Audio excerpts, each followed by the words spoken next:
Hello! So it's Mr. Mihir here. Hopefully you're doing well. Today we're going to be talking about something that I typically get asked every single year by my Year 11 and Year 12 students. And that is, what career path should I pursue? The most common advice that I normally hear, and chances are you've asked quite a few people, is that you should follow your passions. I'm sure you've heard that before. You're probably thinking, so you're going to tell us that you shouldn't follow our passions, right? That's what you're about to say. Well, before I do say that, let's look into why people say you should follow your passion. So I'm assuming that you are right now a high school student or you've just graduated from high school. And so what we're going to do is we're going to compare what it's like now as a high school student versus what it's going to be like when you're working. So let's look at, if you're an Australian student, which I'm assuming you are, you go to school from 9 to 3. So that's about 6 hours. But the thing is, during those 6 hours, you're not actually doing schoolwork all the time. You normally get, if you're lucky, you'll get about an hour or an hour and a half worth of breaks, so that's recess and lunch, every day. So really, in terms of schoolwork, it's about, 4 to 4.5 hours a day. But if you compare that to work life, if you're working a full-time job, that's typically 9 to 5. That's 8 hours a day. Now you're probably going to turn around and say, but sir, they get a break too, don't they? Yes, that's true. So typically they get about a 30-minute break, but that break is typically unpaid. So in actual fact, a lot of people will work from 9 to 5:30, where 8 hours they're working, but for 30 minutes they're on their break, which they don't get paid for. So really what's happening is, if you compare school to work life, school is about 4 to 4.5, work life is about 8. And so that's almost double. So now let's look at the number of years. So high school, typically year 7 to year 12. Well, that's at least in Victoria. If you're in another state, then you probably have, I think, year 8 to year 13? I don't know. But at least in Victoria, you go from year 7 to year 12, and it's typically high school is about 6 years. Well, if you get a job roughly around 20 to 25, so early 20s, so you've just graduated from university, TAFE, or you got an apprenticeship, and you're about 20 to 25, and you retire at the legal retirement age, which is roughly around 65 years old, then that means you're going to be working for about 40 to 45 years of your life. And so comparing 6 years of high school to 40 to 45 years of work, that's more than 7 times the amount of years that you'll spend in the workforce than you are going to spend at school. But wait, there's more. If you look at holidays, right? So the typical term is about 10 weeks, and you have 4 terms in a year. So that works out to be about 40 weeks per year. Now there's 52 weeks actually in the calendar year.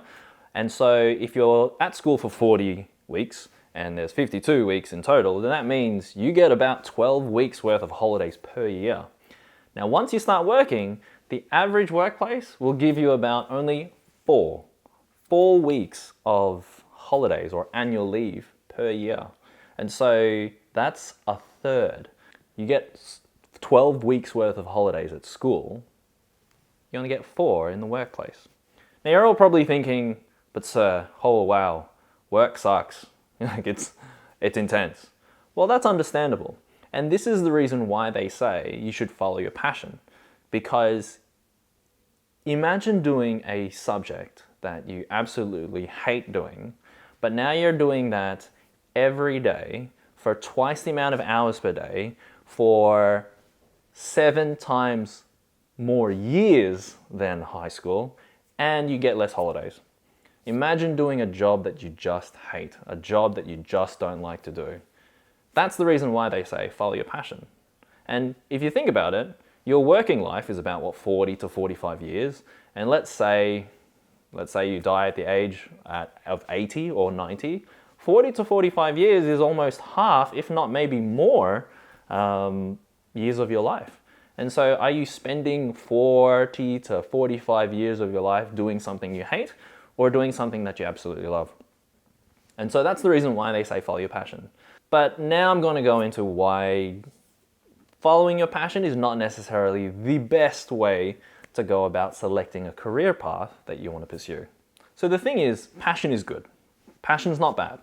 I think a recent study has shown that about 20% of people actually know what their passion is and therefore pursue it. Now, if you know what your passion is and you know what you want to do, then great, go for it. That's fine. I have nothing against it.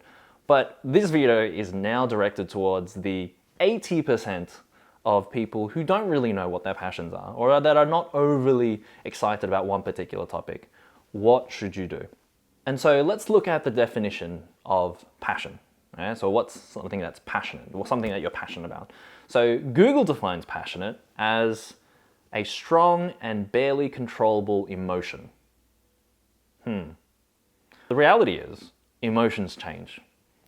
And so if you place a career path based off your emotions, then if emotions change, then you will probably change career paths very frequently. And ideally, if you want to become an expert in a field, you need to be consistent at it. That's the reason why I'd probably steer away from just solely picking a career path just because you're passionate. I remember when I was younger, I loved Thomas the Tank Engine. Thomas the Tank Engine was the best. Yeah, it was awesome. And so because of that, I wanted to be a train driver. But then as I got older, I realized, no, I don't want to be a train driver. I feel like I want to be a pilot because pilots are awesome. Pilots are great. Look at them, they're flying, right? But then as I got older and I got into high school, then I thought, well, I want to be a doctor. Now, I've got Asian parents. And yeah, they're pretty stereotypical. Be a doctor, be a lawyer, be an engineer, try and be all three at the same time. And so at that time, I was pretty convinced that I wanted to be a doctor. And so I pursued medicine. I did all the sciencey, mathy subjects. I got into university. Unfortunately, I didn't get into medicine. I actually got into Bachelor's of Pharmacy. And I graduated from pharmacy, I started working in the field, and then I realized, wait a second, I could go into becoming a doctor, I could go into the field of medicine, but by then I was like, I'm not really that passionate about medicine all that much. And so, as you can see, passions change. And as a result, if you go based off your passion, then, if you go based off your passion or emotion, then really, you're constantly going to be switching back and forth. Now keep in mind, switching back and forth is actually quite normal. A recent survey, well not recent, wasn't really recent, but a recent study or statistic found that the average person goes through about 12 career paths, not 12 career paths, 12 different jobs throughout their life. 12, that's a lot. And I'm up to... A few moments later. I don't know, I'm not yet at 12. But it is actually quite common to switch back and forth to jobs. But I'm assuming you don't want to go down that path. You want to kind of find out what pathway to pursue. And so what would be the advice that I would give? Instead of asking yourself, what passions do I have? You should ask, out of all the skills and abilities that I have, what are the top 3 things that I can do? That's what you should ask. Now notice I don't ask, what am I good at? Because when you ask the question, what am I good at? Then it kind of builds this, I guess, mental standard or mental bar that you have to overcome. And what ends up happening is you turn around and say, no, I'm not good at anything. Because there's this bar in your mind that you have to try and overcome and achieve. And so the question you should really ask is, out of all of the abilities and all of the skills that I have, what are the top 3 things that I can do? Because then, once you find those top 3 things that you can do, you can then ask the follow-up question, which is, with those 3 skills, what value can I give to society? What value can I give to others? And that's the thing. Focus on providing value to others, not so much what kind of passion I have. Now, why do I say provide value to others? Why? Why would I say that? Well, if we look at the Google definition, it says, to consider someone or something to be important or beneficial, have a high opinion of. So that's what Google defines it as. So it's something that other people find important. Why that? Why value then? Why value? The easiest way that I could explain this would be the phone that you have. Chances are you're watching this on a phone or you're watching it via a computer. Let's go with the phone. Why did you buy that phone? So all the Android people, why did you buy the Android one over the iPhone? For the iPhone people, why did you buy the iPhone over the Android? Is it because one offered more value to you than the other? What about for those that have a tutor? Why are you paying for a tutor? Is it because that they are providing you the value of education or the value of tailored teaching? Is that the reason? Of course it is. Otherwise, why else would you pay for it? What about you pay to go to a concert? Concerts aren't cheap. They're pretty expensive. Why would you pay to go to a concert? Does it make sense?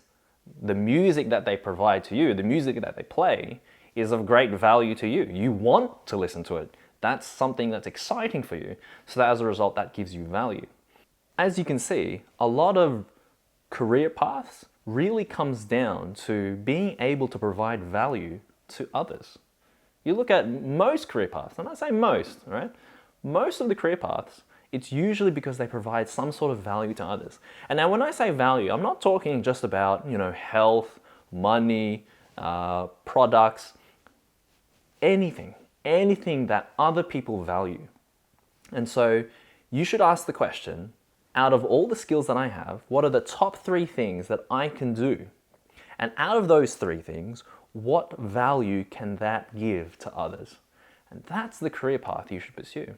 Now, the reason why I say that is because at the end of the day, I don't think that staying in a career path is just about being passionate or just being happy. I firmly believe that you pursue a career path because you want to feel fulfilled. You want to feel fulfilled. You want to make an impact. You want to see change. You want to, for some people, they want to develop status or they want to feel accomplished. And so how do you find that fulfillment? In my own personal experience, I've found that the main way to do it is to provide values to others. Because when you are starting to look outside of yourself, you start to realize, what can I do to help them? If you help someone, you feel good. Simple as that. And so if you are helping others by providing value to them, then naturally you're going to feel more motivated to get up in the morning and go and help others and help serve people. And so as a teacher, what makes me get up in the morning is really because of my kids, my students. My students are amazing.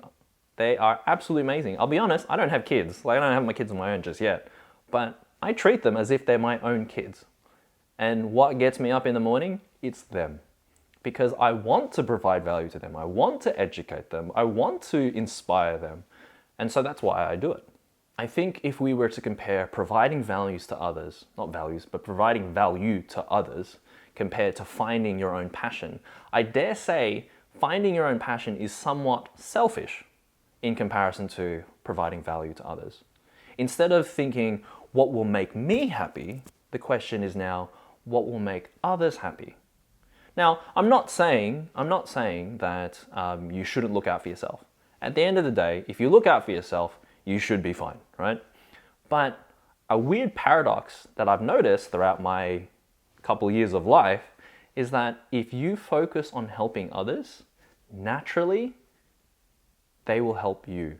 Or as you help others, as you provide values to others, as you provide value to others, then you'll provide value for yourself. And that's the weird paradox that I've found. And so I don't want to make this video go on for too long.